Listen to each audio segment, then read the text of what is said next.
Kenapa tiap pilkada semua media fokusnya cuma Jakarta? Maksud gua, emang daerah lain kagak ada pilkada ya? Emang daerah lain milih pemimpinnya pakai home pimpa? Pemimpin yang bagus itu bukan cuma Jakarta yang butuhin, sob. Padahal di luar sana ada daerah yang duitnya segunung nih, tapi hidup rakyatnya ya gitu-gitu aja. Lihat aja contoh-contoh ini, bikin elus dada, sob. Pertama, kita ngomongin Bojonegoro. Daerah di Jawa Timur yang jarang nongol di berita kecuali ada lomba gapura antar kecamatan. Tapi APBD-nya, sob, 8,7 triliun. Nggak percaya? Sama, gue juga nyari shock pas pertama kali denger. Coba lo bandingin sama Surabaya yang APBD-nya 10,9 triliun. Beda tipis, sob. Padahal penduduk Bojonegoro cuma setengahnya Surabaya. Jadi kenapa bisa kaya?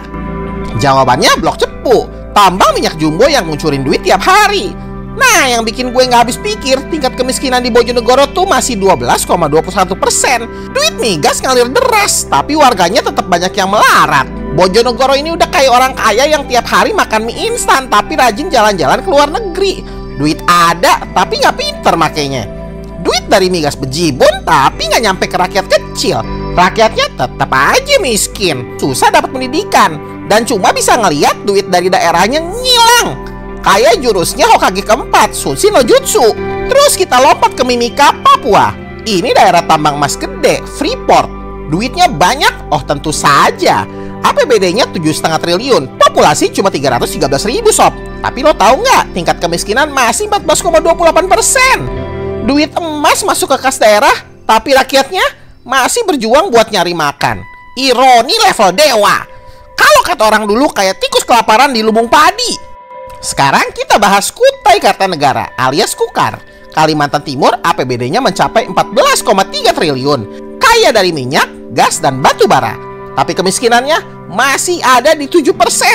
Apa nggak malu? Dana segitu besar tapi ngentas kemiskinan aja kagak bisa. Malah tambang ilegal di mana-mana. Infrastruktur rusak, banjir tiap tahun. Pemerintahnya ngapain? Ya kagak tahu. Orang kita sibuk ngawasin Jakarta doang. Gak cukup sampai situ. Menteri Keuangan Bu Sri Mulyani juga udah bilang kalau banyak daerah yang anggaran belanja pegawainya lebih besar dari belanja pembangunan. Jadi gaji pegawai naik, rakyat tetap sengsara. Mantap kali.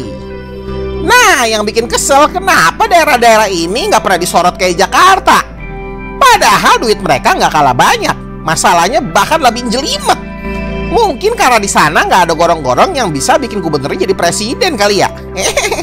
Jadi pertanyaannya sekarang, sampai kapan kita cuma fokus ke Jakarta? Kapan daerah-daerah yang duitnya numpuk ini bakal dapat perhatian yang mereka layak dapat? Atau kita emang udah kebiasaan nutup mata biar bisa ngeluh lagi tahun depan? Kok daerah kita gitu-gitu aja? Mau tahu lebih lanjut tentang isu-isu daerah lain? Cek langsung di bijakpilkada.id, sob. Gak cuma itu, lo juga bisa cek rekam jejak calon kepala daerah di sana. Jangan sampai salah pilih lagi.